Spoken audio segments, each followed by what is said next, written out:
Finding a house or an apartment is no easy task right now. Staying in it can also be a challenge. To help you navigate the wild housing market, we have Isaac Sturgill from Legal Aid of North Carolina here to answer your questions. He will be here until 6 o'clock. If you want him to answer your question, just text it to us. The number there is on your screen, 336-379-5775. Isaac, the first question, a lot of people are probably wondering, can you still apply for rental assistance? Yes, absolutely. So rental assistance is still available for residents of Guilford County, including people living in Greensboro. And the way that you apply is through a program called Guilford Cares. And you can get information about that on the Guilford County website, guilfordcountync.gov.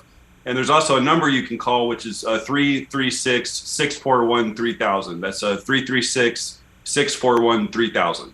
Can you tell us the difference between this program and the HOPE program? The HOPE program is a statewide program that covered a lot of rural areas across the state, but for bigger metropolitan areas like Greensboro, the rental assistance is being distributed by local organizations. So like Charlotte and Raleigh and Greensboro are all examples where local organizations are giving out the rental assistance rather, instead of the statewide program. Is it basically the same thing, just geographically a bit different? Yeah, I mean, it's the same. It's the same money. It's the same rental assistance going through it. It's just a different organizations distributing the rental assistance. But I believe, if I'm not mistaken, the Guilford Cares program can do up to, I think, like 12 months of rental assistance. Got it. Okay, so we hear from people all the time through our 2 Wants to Know tip line, people who are facing eviction because of one reason or another. What can you say to someone, what they can do if they are facing eviction? There's a couple of things that people can do. I mean, one is applying for rental assistance. If the reason why you're being evicted is because you're behind on your rent, the earlier you apply, the better, so that you have a chance to get caught up. But there is also free legal representation for some tenants in Guilford County and across the state. And so people who are facing an eviction can also contact legal aid. We've got attorneys that can give free advice and representation to people who qualify for our services. And we go to eviction court all the time to represent tenants and assert whatever defenses they may have. We listen to this tip line through 2 Wants to Know every day, and it seems as though when the pandemic started, we really started seeing an influx of calls from people who are renters, and that really hasn't settled down. Do you know why we're seeing just, I guess, an influx of people who are having issues with their landlords right now? Yeah, it's been kind of a roller coaster ride. So one of the things that first happened when the pandemic hit is a lot of businesses shut down and a lot of people started getting sick, and that really hasn't changed. I mean, the businesses are opening back up, but with Omicron and these other variants, we still have a lot of tenants who are getting sick and are missing work and losing income because of that. There was an eviction moratorium that was in place for a while. That's not true anymore. So the moratorium is gone. Eviction courts are back open. But unfortunately, there are still people who are behind on the rent due to previous issues, or that are still getting sick and falling behind on the rent even now, even in the current time. In your office, what kind of reaction did you see following the lifting of that eviction moratorium? We thought it was going to be an immediate surge of cases, and it didn't really happen that way. It was kind of like a slow swell. But I will tell you that the eviction filing numbers have been climbing steadily each month since the moratorium was lifted in August, and we are at or maybe beyond pre-pandemic levels now as far as the number of eviction cases being filed. What would you say is the biggest problem that your office hears about or assists with from people who are renters?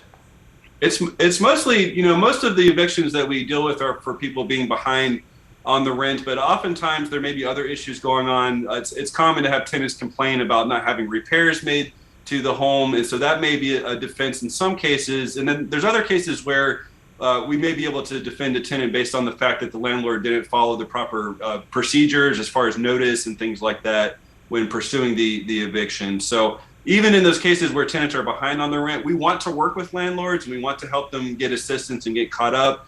But even if the landlord's not willing to accept the assistance, many times we're able to identify a legal defense for the tenant. I'm glad that you brought up the issue of people saying that their landlords aren't giving them enough notice before they're either kicked out, rents raised, things like that. What is the proper procedures? There's a couple, there's 4 different reasons a landlord can evict a tenant in North Carolina. The most common one is because the tenant has broken their lease. whether that's paying rent late or breaking another rule in the lease.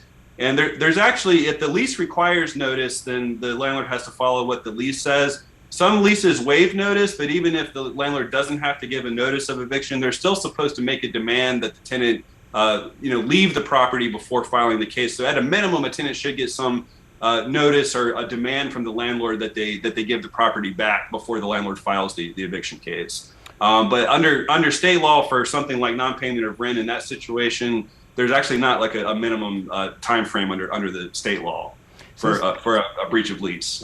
Since the beginning of the year, we've heard from a lot of people who say that their prices for their rent have really skyrocketed. Are you seeing that as well? And also, do you know why that might be?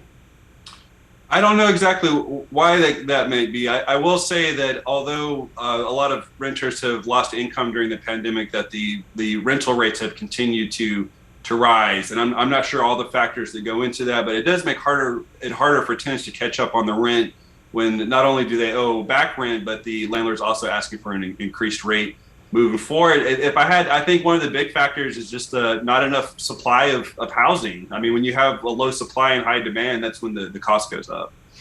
All right, Isaac, one segment down, two more to go. Thank you for your time. We do appreciate it.